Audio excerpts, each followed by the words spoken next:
یعنی بگذار موزدش کم باشد لیکن حلال است.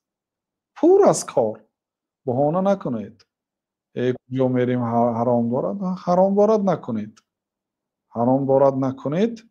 الله تعالی یک نوع عجایبات قدرتش نشان میدهد برای بندش. یک برادر 2 سال 3 سال پیش زنگ زده بود که در یک مغازه کار میکنم، در یک چی آشخانه بود یا یک کارخانه.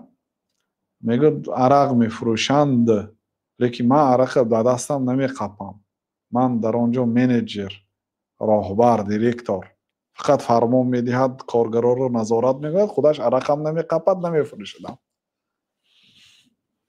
من گفتم حرام است.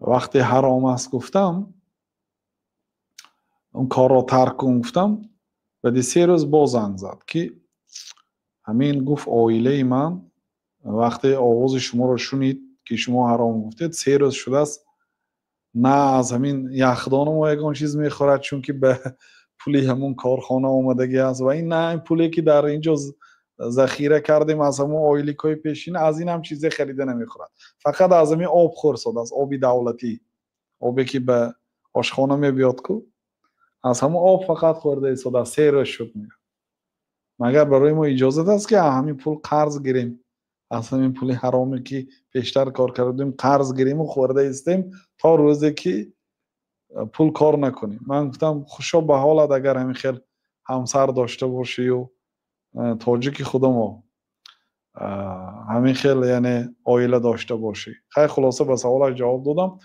لیکن مقصد همین که وقتی که شما گرسنه میمونید شما چینی همون زن نیستید که 3 روز هیچی نخورد از غیر آب برای اون که تمام هم حرام افته.